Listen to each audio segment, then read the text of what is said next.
Alright, boys, I had to drive by this one more time over here, because it's like, you've got an entire fucking block of the city over here that's entirely dedicated to homeless camps.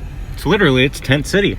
It's like I'm not even making that up. You see what I'm fucking talking about? The entire thing here. It's all homeless people. It's all an entire homeless camp. You know what I'm saying? It's like, when I think of a booming economy, that's exactly what comes to my mind. A whole bunch of people that can't afford the fucking rent. It's fucking classic. It's the best thing ever. I fucking love it. You know what? You want to know what the best part about this is, too?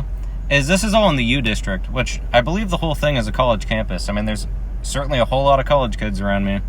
And a whole lot of the places around here seem to be different parts of a college campus. So it's like, you've got all these people that are trying to get prepared for the future, right? In this location that's supposed to be meant for that.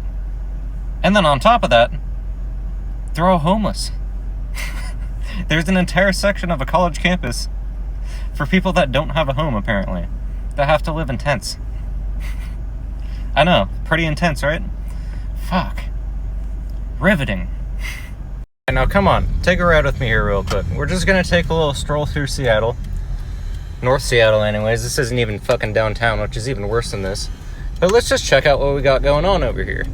You know what I mean? We got the streets, all this shit, right? Now look at this. We got another homeless person over here. At least what's left of their shit. Nope, there he is. Just taking a nap over there. Like, you know what I'm saying? There are several other places that are even worse than this, just in North Seattle. Like, it's getting fucking out of hand. Now remember here, like I said, this is a college campus, right? This is where we go and do the book learning so we can get prepared for the future. You know what I'm saying? Keep that one in mind. Now here's another thing that I'd like to point out over here. I don't want this guy to think I'm filming him. But that's fenced off. It's fenced off over here. You know, that's all closed off. It's all fucking gated. That's also gated over there. This is also, look at this. This is also fucking fenced off. It's all gated. So, you know, when I think of a high trust society, that's also exactly what comes to my mind, is having to close things off so that people don't fucking rob the stores. This guy's backing up. Hold on. That's really like, that's the best. Nothing says like everyone trusts each other like, hey, we gotta fence you off so you don't fucking break into our shit because we don't actually trust you. It's classic. It's fucking fantastic, man. It's the best. Welcome to the U District. Am I right? Am I right, boys? Got another homeless person over here. Full setup going on. More things that are fenced off. Fucking... Now remember here, this is where we go to get prepared for the future. You know what I'm saying? Alright, now that we're about 20 miles north of Seattle, we're going to take another little stroll here, and I can pretty much guarantee you there's going to be some homeless people that are going to be coming up on this intersection up here. Let's see. Yep, there they are. What did I just say? There's another one. He's got the sign and everything. At least he's got a... Camera's blurry. Got the high-vis vest on. Now that the light's green, let's proceed onwards and see how much more we fucking find. Let's see if there are still more that are gonna be up here ahead. Yep, there they are. Just like I said. There's one right there, begging for change. Is there one on the other side? Surprising there's not one on that side this time.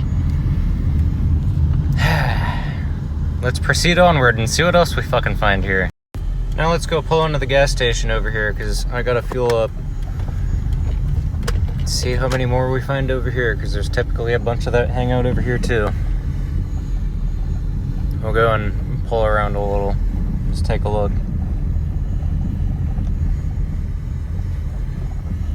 Yep, there's one.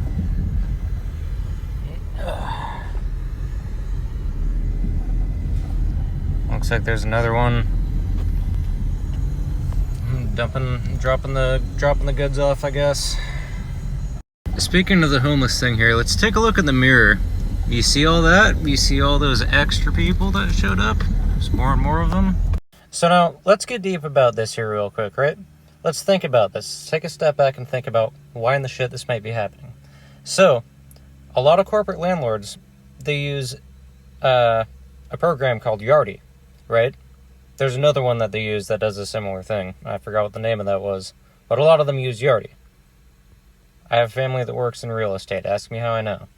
Now, one of the features that Yardi has is something called a rent maximizer. Any guesses on what that does? You tell me. Now, if you look at the website here, which I will show a screenshot right now. Now here's the thing. I didn't make this up. You can look this up for yourself. You know what I mean? You can go on the Yardi website and you can find this exact same webpage, and it's going to be the very same thing that I just showed you here. So why is it that there's so many people that are homeless these days? Well, maybe it's because there's this, aside from all the other factors like the inflation and food getting out of hand and all this other fun shit, it's also probably because the landlords have this tool called a rent maximizer, which does exactly what the name implies. It maximizes the amount of rent that you have to pay up until the point where you basically can't afford to pay it anymore. And then, as a result, the landlord makes like 2% extra off the top. And then, when someone can't afford it, they get priced out, they wind up being homeless, and then someone else moves in and gets the juice squeezed out of them too. And then probably the same thing ends up happening to them, especially for these low-income housing places. Like this apartment that I'm living in that's supposedly a $2,000 a month affordable housing, which fucking makes all the sense in the world. It's like, yeah, that's affordable if you're making like $6,000 or $7,000 a year. A month, I mean. What am I talking about? I'm getting a little tired. Like, that's practically stepping into the point where you're making six figures. Then maybe it's affordable. Fucking makes sense, right? It's classic. It's the best. Makes all the sense in the world. Maybe pretty soon we'll all be homeless together and we can all party it up or something. I don't know. Anyways, I'm gonna end it on that. Fantastic stuff. Good talk.